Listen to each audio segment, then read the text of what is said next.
Welcome back, everyone. I hope you're doing well. Today we are continuing the Hannibal / Second Punic War series. This is basically going to be the aftermath of Lake Trasimene. Glad you're here with me. Make sure you hit that like button and hit that subscribe button if you love history just like I do. Let's jump right into it and see what's in store. Rome fell into utter despair, as Lake Trasimene is not far, and it seems like there is nothing that can stop Hannibal from attacking the city, as Servilius has to withdraw back to Ariminum to counter the Gauls who, encouraged by Hannibal's presence, aggressively began raiding Roman territory. In this time of crisis, the Senate appoints a dictator, a certain Fabius Maximus, to coordinate the defense against Hannibal. Meanwhile, Hannibal makes preparations to press on, further into Italy.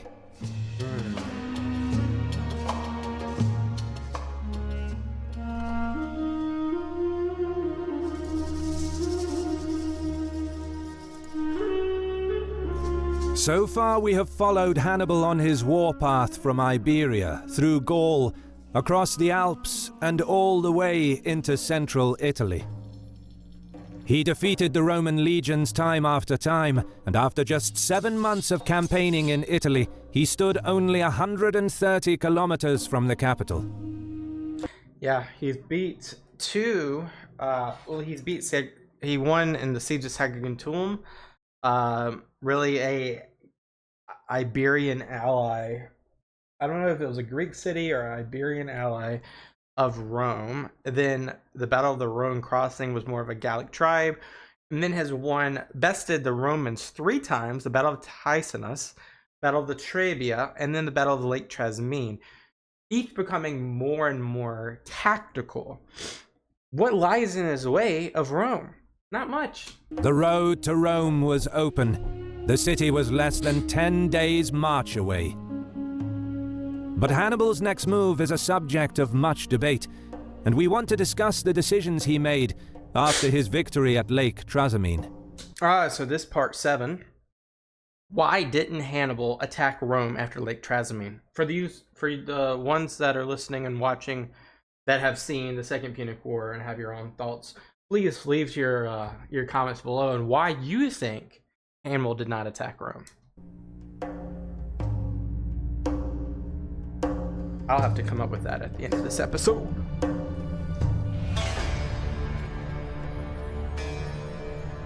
The first 7 months of Hannibal Barca's campaign in Italy were nothing short of spectacular. Despite nearly half of his army perishing in the Alps, he led his tired troops and defeated the Romans at Ticinus and Trebia. This won him the support of Gallic tribes in Cisalpine Gaul, many of whom joined the Carthaginian general. The march continued south towards central Italy, through the Apennine Mountains and the Arno River swampland.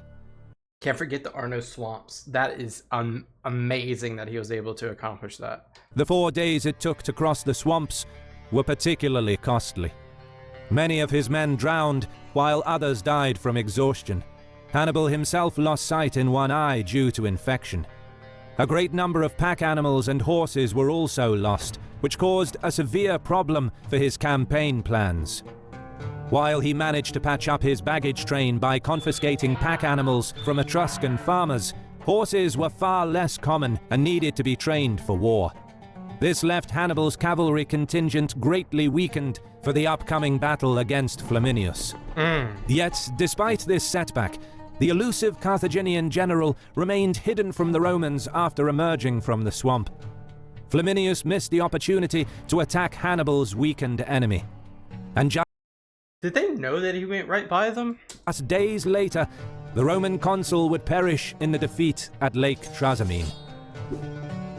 Hannibal re-equipped his light infantry with weapons and armor taken from fallen Roman soldiers, and vast quantities of supplies were captured, such as food, canteens, clothing, boots, blankets, tents, saddles, bridles, and fodder. And horses.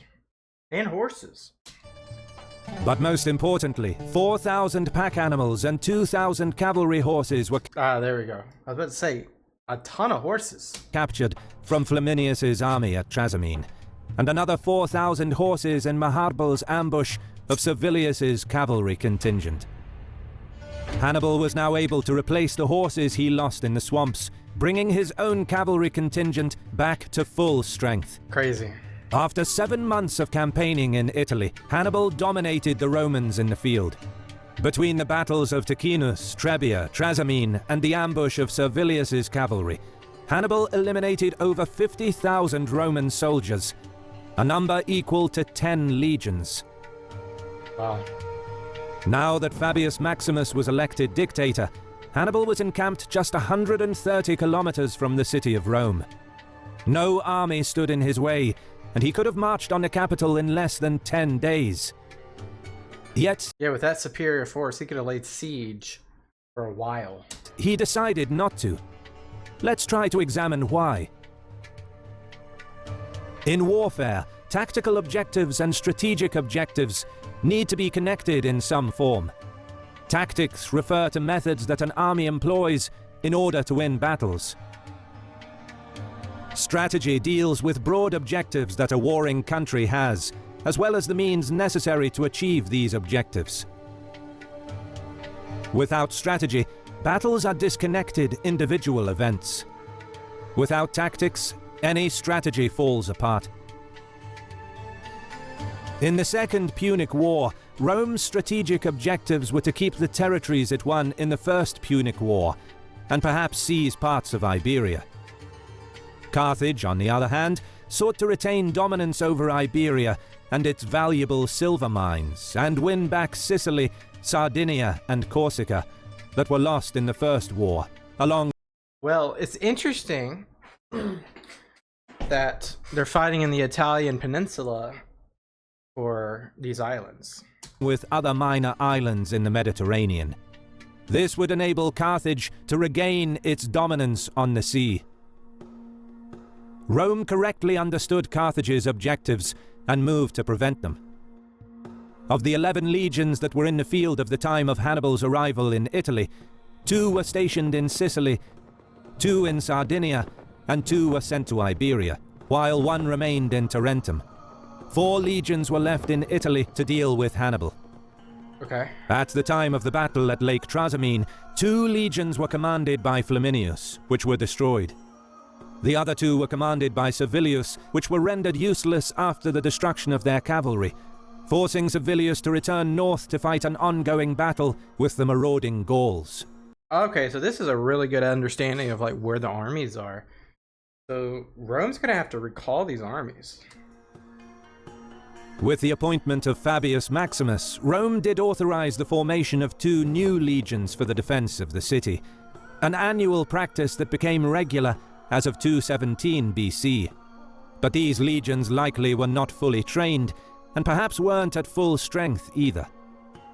Hannibal held a clear advantage in the field. Furthermore, he could rely on the 70 ships that roamed the waters off the Etruscan coast, only 120 kilometers from Hannibal's position.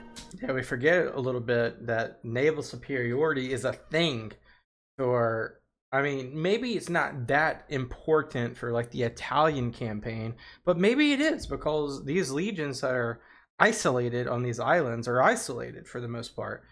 I mean, is there a path Iberian legions to get back without using the water? Not sure. Not sure. Why did Carthage send these ships so far into Roman waters? 70 ships was over 60% of their entire fleet. Since they were not carrying reinforcements nor supplies for the army in Italy, their presence near Rome itself, right at the same time when Hannibal was also close to the capital, suggests that a possible land-sea operation was planned to take the city. The 70 Carthaginian warships would prevent Roman transport ships from ferrying troops from Sardinia to the capital, Yeah. while Hannibal attacks the city. Yeah. The fact that supports this is the positioning of the Roman fleet. Of the 220 ships in the fleet, 10 were at Ariminum on the Adriatic coast. 150 were protecting the waters of Sicily. 150 were protecting Sicily. This just shows you how much they how much they were zoned in on Sicily versus Hannibal. And another 30 were stationed in Iberia to support the Scipio brothers. Which makes sense. Therefore, only around 30 warships were protecting the capital. With 70 ships, Carthage had a clear naval advantage for any immediate operations against the city. And on land, Hannibal was virtually at the gates, unopposed. Yeah. To move on the capital after Trasimene would have made tactical and strategic sense. An attack, a siege, or even a feint would have forced the Romans to withdraw troops from other theatres to protect the city. This would have exposed Sicily, Sardinia, or Iberia to Carthaginian attacks. There is no or, all at once. At the same time, Hannibal could lift a siege to deal with any approaching armies. This failure to create a link between the strategic and tactical objectives perhaps played a decisive role in the outcome of the war. Hannibal himself later acknowledged that this was a missed opportunity, but he never explained his decisions. Two main reasons for not attacking. Did he have intelligence, though, where these armies were? Did he have intelligence of what was standing in his way? The Roman capital were suggested by historians. First, that Hannibal did not have enough troops to besiege the city, due to its size and its garrison. This first argument doesn't sufficiently explain why Hannibal decided not to attack. Namely, during the times of the Republic, the population of the city of Rome was around 450,000 people. The entire population lived in an area of just 13.5 square kilometers. The city was surrounded by the 11-kilometer-long Servian Wall, a stone barrier that's 10 meters high in some places. There were 5 main gates on major roads leading into the city. 10-meter-deep defensive trenches were... Oh, it would have been a crazy siege. I am not too familiar, but what is the comparative of this siege to a different siege that has happened in time? Like, for example, Constantinople. Is Constantinople's main, they had formidable walls up until 1453. What is I believe Constantinople's walls are much more, they're thicker, they're heavier, they're XYZ than the Servian wall, probably, right? So give me a comparison, if you have one, of what a siege like Rome would be like. Dug up in front of the walls where the city faced open fields. These defenses should not have posed a formidable obstacle to Carthaginian engineering abilities. Nor was the city too big to be besieged by Hannibal's army of around 50,000 troops. In addition, even if the city's garrison of 2 legions were battle-ready, 10,000 troops manning the walls and multiple gates would not have posed a strong enough threat to deter an attack. Interesting. The second suggestion is that a naval blockade was not possible because the Roman fleet would keep the supply lines open along the river Tiber. This would have been true had Ostia been big enough to be Rome's main port at that time, but it didn't become a major port for another 250 years, until Emperor Claudius expanded it. At the time of the Second Punic War, the majority of seaborne supplies for the capital came through the port of Puteoli, over 190 kilometers down the coast, and were then transported to the city overland. Hannibal could have cut off these supplies by blocking the roads. At least for some time, a naval blockade of Rome would not be needed, and the Carthaginian ships could focus on preventing transports from bringing in reinforcements from Sardinia. So why did Hannibal, one of history's greatest risk-takers, choose not to attempt to take the city, while he was arguably at his strongest and Rome was at its weakest? One possibility that is often suggested by historians is that Hannibal's view on war was influenced by Hellenistic thinking. He was certainly an admirer of Pyrrhus of Epirus. Namely, Hannibal's view was maybe that the total destruction of the enemy was not needed to win the war. Instead, say that about Cannae. Battles would be fought until the leadership of one side conceded defeat, once they realized that they can no longer win on the field of battle, and stood to lose more if they continued fighting. He wanted them to kiss the ring? that what you're suggesting? He wanted them to bend the knee? Is that it? Pride? Interesting. Because he could have annihilated Rome. He could have burned it to the ground as much as we just watched the video. He could have pulled an Alexander on Thebes to Rome. I mean, there's the other side of that where Rome and Romans are They're stubborn. Are stubborn people. So they're gonna fight to the last man. Maybe. Therefore, he may have assumed that Rome would seek terms once the many contests of arms had been decided. Maybe he wanted Rome. You know what I mean? Like, maybe he wanted secretly. Maybe he wanted the city for himself. If Hannibal did indeed hold this conventional Hellenistic viewpoint, he may have thought that an attack on Rome would have been more costly than fighting battles in the open. But the Roman view of war was straightforward: destroy or be destroyed. Rome would not accept any form of defeat, no matter the cost.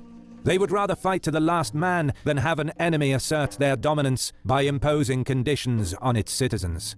Yeah, we saw that just a bit ago in our videos when we talked about the Samnite War, the Third Samnite War. They literally sacrificed themselves for morale. They literally fought to the last man. They did not care. The Samnites did the same thing. This is now the Samnites are Romans in this sense, necessarily. So crazy. That's gonna be it for today's episode. This was more or less like an analysis type episode. Let me know your analysis. Why did Hannibal not take Rome? Thank you guys so much for watching. I appreciate every single one of you. Thank you for the likes. Thank you for the comments. Thank you for the watching. That's all I got. Peace out, guys. Have a good one. Bye-bye.